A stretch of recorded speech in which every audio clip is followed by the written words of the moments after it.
semuanya, bagaimana kabar kalian? Masih semangat belajar kan? Nah, kali ini kita akan kembali belajar bahasa Indonesia. Oke? Nah, kamu masih ingat sama saya kan? Nama saya Januar ya. Nah, sekarang buka buku kamu halaman 21 ya. Sebelumnya kan kamu sudah belajar tentang wawancara, pengertian wawancara, dan kata tanya. Ya, kamu sudah belajar. Nah, sekarang kita akan masuk ke materi selanjutnya, yaitu melakukan wawancara dengan teknik yang benar. Melakukan wawancara dengan teknik yang benar. Ya, bagaimana sih melakukan wawancara yang baik itu? Nah, disinilah yang akan kita bahas. Oke, di dalam kegiatan wawancara itu nanti akan ada 3 tahapan. Yang pertama itu sebelum melakukan wawancara, yang kedua ketika sedang melakukan wawancara, dan yang ketiga setelah melakukan wawancara. Nah, apa-apa saja yang perlu kita lakukan di sana? Oke, lihat buku kamu ya, buka halaman 21. Nah, kita masuk topik yang pertama, sebelum melakukan wawancara. Sebelum kita melakukan wawancara, apa saja yang perlu kita lakukan? Apa saja yang perlu kita persiapkan? Nah, yang pertama, menentukan tema dan narasumber wawancara. Yang paling pertama kita tentukan adalah temanya. Mau tentang apa yang mau kita wawancarai itu. Ya, setelah kita tentukan temanya, topiknya, nah barulah kita tentukan narasumbernya. Kenapa tema dulu baru narasumber, Sir? Karena biar narasumbernya sesuai dengan topik yang ingin kita wawancarai. Ya, jadi nanti tujuan kita melakukan wawancara, apa yang ingin kita dapat di dalam melakukan wawancara itu tercapai. Oke. Tema dan topik. Apa itu tema dan topik, Sir? Tema dan topik itu berarti inti pokok yang ingin kita tanyakan kepada narasumber. Apa itu narasumber, Sir? Narasumber itulah orang yang akan kita wawancarai. Dan kita yang melakukan wawancara disebut sebagai pewawancara. Oke ya, nah itu yang pertama. Yang kedua, membuat janji dengan narasumber dan meminta kesediaannya untuk diwawancarai. Setelah kita tentukan temanya, kita sudah tahu nih siapa kira-kira narasumbernya yang sesuai dengan temanya. Nah, kita hubungi narasumbernya, kita buat janji. Kira-kira kapan ya kita bisa melakukan wawancara dengan dia? Di mana ya kita bisa melakukan wawancara dengan dia? Oke ya. Nah, yang ketiga, menyiapkan daftar pertanyaan. Nah, ini paling penting juga nih, menyiapkan daftar pertanyaan yang sesuai dengan pokok permasalahan atau tema yang akan dibahas. Kenapa perlu kita mempersiapkan pertanyaan? Biar nanti ketika kita melakukan wawancara, kegiatan wawancaranya itu berjalan dengan lancar. Kita sudah tahu apa saja yang ingin kita tanyakan. Ya, jadi ketika kita wawancara kita nggak ngeblank lagi. Udah tahu terstruktur, udah tertata rapi apa saja yang mau kita tanyakan. Ya, jadi yang ketiga itu adalah menyiapkan daftar pertanyaan. Yang keempat, berlatih untuk menyampaikan. Nah, kita juga perlu berlatih nih. Ya, berlatih untuk menyampaikan pertanyaan agar tidak membaca daftar pertanyaan yang telah disusun. Ya, artinya kita sudah baca, kita mengingat, nanti nggak kita baca-baca lagi, gitu ya. Yang kelima, menunjukkan kesan yang baik kepada narasumber. Menunjukkan kesan yang baik itu contohnya kita datang tepat waktu, tidak terlambat, serta berpakaian dengan rapi dan sopan. Oke. Yang nomor 6, berbicara dan bersikap santun kepada narasumber. Artinya ketika kita nanti berkomunikasi, kita harus berkomunikasi atau berbicara yang baik. Kenapa?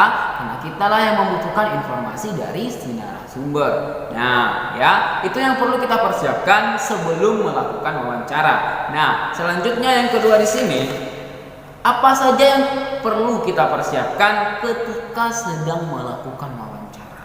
Nah, ketika kita sudah melakukan wawancara, apa yang perlu kita persiapkan? Yang pertama, alat tulis, ya, alat tulis, buku catatan, dan alat perekam.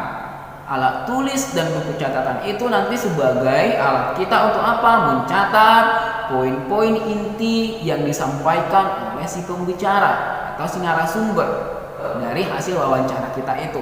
Nah, alat perekam itu nanti fungsinya untuk merekam semua kegiatan wawancara dari awal sampai akhir. Oke. Yang kedua, memperkenalkan diri kepada narasumber sebelum melakukan wawancara. Kita perlu memperkenalkan diri secara singkat kepada si narasumber. Oke. Yang ketiga, menyampaikan tujuan wawancara kepada narasumber. Kita perlu menyampaikan apa tujuan kita melakukan wawancara tersebut. Agar apa? Agar hasil wawancara kita itu nanti sesuai dengan apa yang ingin kita dapatkan, dan si narasumber juga menyampaikan informasi sesuai dengan apa yang kita inginkan. Oke? Nah, yang keempat, memulai wawancara dengan pertanyaan yang ringan. Artinya di sini apa? Di kegiatan awal kita menanyakan hal-hal yang masih ringan, contohnya bagaimana kabar narasumber atau mungkin apa kesibukannya dan lain. Jangan langsung ke topik, itu ya. Yang kelima, jika suasana terlihat kurang akrab atau narasumber terlihat canggung, cairkan suasana dengan menanyakan tentang kegemaran narasumber atau ya hal-hal yang berhubungan pribadi dengan narasumber. Oke, bisa kita tanyakan agar apa? Agar kegiatannya kembali mencair. Jika suasana sudah mencair, boleh kita lanjutkan kembali. Nah, yang keenam, mendengarkan pendapat dan informasi yang disampaikan narasumber secara saksama. Oke, jadi ketika si narasumber menyampaikan informasi, kita mendengarkan dengan konsentrasi dan dengan saksama. Oke, yang nomor 7, tidak menyela pembicaraan narasumber agar keterangan tidak terputus. Menyela artinya memotong pembicaraan. Jadi ketika si narasumber sedang menyampaikan informasi, kita jangan potong pembicaraannya. Setelah dia selesai berbicara, baru kita lanjutkan bertanya. Oke, yang nomor 8, menghindari pertanyaan yang berbelit-belit, yang menyinggung dan menyudutkan narasumber. Oke, itu harus diingat. Nomor 9, mencatat jawaban yang dianggap penting dan sesuai dengan pertanyaan yang diajukan. Nah, ini jadi fungsi dari alat tulis itu ya. Apa informasi penting yang ingin kita dapatkan, kita harus catat. Oke, jadi nanti biar kita tidak lupa. Oke, nah itu hal-hal yang kita lakukan ketika sedang melakukan wawancara. Nah, yang ketiga itu adalah apa yang perlu kita lakukan, apa yang perlu kita sediakan setelah melakukan wawancara. Oke, setelah melakukan wawancara, yang pertama yang perlu kita lakukan itu adalah mengucapkan terima kasih. Ya, karena dia sudah bersedia kita wawancarai, kita harus mengucapkan terima kasih kepada si narasumber. Yang kedua, menyampaikan permohonan maaf jika selama wawancara ada hal-hal yang kurang berkenan di hati si narasumber. Oke ya. Yang ketiga, mohon diri atau pamit kepada narasumber. Nah, itulah yang perlu kita lakukan agar kegiatan wawancara yang kita lakukan itu berjalan dengan baik dan benar. Nah, oke. Selanjutnya, buka buku cetak kamu halaman 25. Membuat laporan hasil wawancara. Setelah kita melakukan wawancara, kita harus melaporkan hasil apa yang telah kita dapatkan ketika kita sudah melakukan wawancara. Nah, di dalam laporan hasil wawancara ini ada 7 aspek yang harus lengkap, yang harus kita buat. Yang pertama adalah latar belakang wawancara. Latar belakang wawancara ini berisi alasan mengapa kamu atau mengapa kita melakukan wawancara kepada si narasumber. Yang kedua, tujuan wawancara. Tujuan wawancara ini berisi tujuan atau maksud kita mewawancarai si narasumber. Yang ketiga, topik wawancara.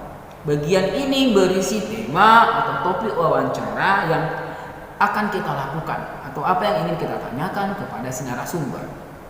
Ya, nomor 4, waktu dan tempat wawancara. Bagian ini berisi waktu ini contohnya hari, tanggal, jam berapa ya kita melakukan wawancara, dan lokasinya dan tempatnya di mana. Oke, yang kelima, nama pewawancara dan narasumber. Nama pewawancara, siapa yang melakukan wawancara itu, dan nama narasumber, siapa narasumber atau orang yang kita wawancarai. Itu ya. Yang nomor 6, hasil wawancara. Hasil wawancara itu apa yang kita dapatkan setelah kita melakukan wawancara. Jadi kita tulis dengan rapi, dengan baik Oke, di bagian hasil wawancara. Nah, yang terakhir kesimpulan wawancara. Setelah kita mendapatkan hasil wawancara, kita simpulkanlah. Di dalam kesimpulan ini berisi garis besar atau pokok dari hasil wawancara yang telah kita lakukan. Oke, nah sebagai contohnya lihat di halaman 26, di sana ada sebuah laporan hasil wawancara. Ya, wawancara tersebut dilakukan oleh si Mita, dan siapa narasumbernya? Narasumbernya Pak Budi. Dia adalah seorang karyawan perusahaan air. Nah, dia di sana ada latar belakangnya, ada tujuannya, ada topiknya, ada waktu dan tempat wawancaranya, ada nama pewawancara dan narasumbernya, ada hasil wawancaranya, dan yang terakhir ada kesimpulannya. Ya, jadi nanti kalau kamu disuruh membuat sebuah laporan hasil wawancara, nah sebagai laporannya harus lengkap ke-7 bagian ini. Oke, paham ya? Nah, oke. Biar kamu lebih paham, lebih mengerti, kamu ulang-ulang belajar di rumah ya. Saya berharap kamu harus selalu rajin belajar ya. Jangan karena belajar dari rumah kamu jadi malas-malas, itu nggak boleh. Oke ya. Nah, untuk juga murid-murid yang belum mengumpulkan tugasnya, tugas sebelumnya ya, agar segera dikumpulkan. Nah, untuk pembelajaran kali ini kamu punya satu tugas nih. Tugasnya adalah kamu buat bagan atau mind map ya tentang ke-6 kata tanya dan apa kegunaannya. Sebagai contohnya, lihat di halaman 19. Di halaman 19. Oke, nah kamu juga bisa buat seperti ini atau buat berbeda dari ini. Ya, kamu buat di kertas HVS atau di kertas folio. Ya, kamu buat di kertas HVS atau di kertas folio. Nah, setelah kamu buat, kamu bisa hias dengan rapi, kamu warnai nggak masalah, itu malah lebih bagus. Oke ya. Nah, setelah kamu siap kerjakan, kamu kirim ke Telegram guru kamu masing-masing. Oke, terakhir pengumpulannya itu adalah tanggal 7 September 2020. Berarti Senin depan ya, kamu kerjakan dengan baik. Nah, bagi yang tugasnya belum lengkap, segera dilengkapi ya. Oke, tetap jaga kesehatan, belajar yang rajin, agar semoga kita cepat bertemu di sekolah ya. Oke, sampai di sini dulu pembelajaran kita hari ini. Sampai jumpa.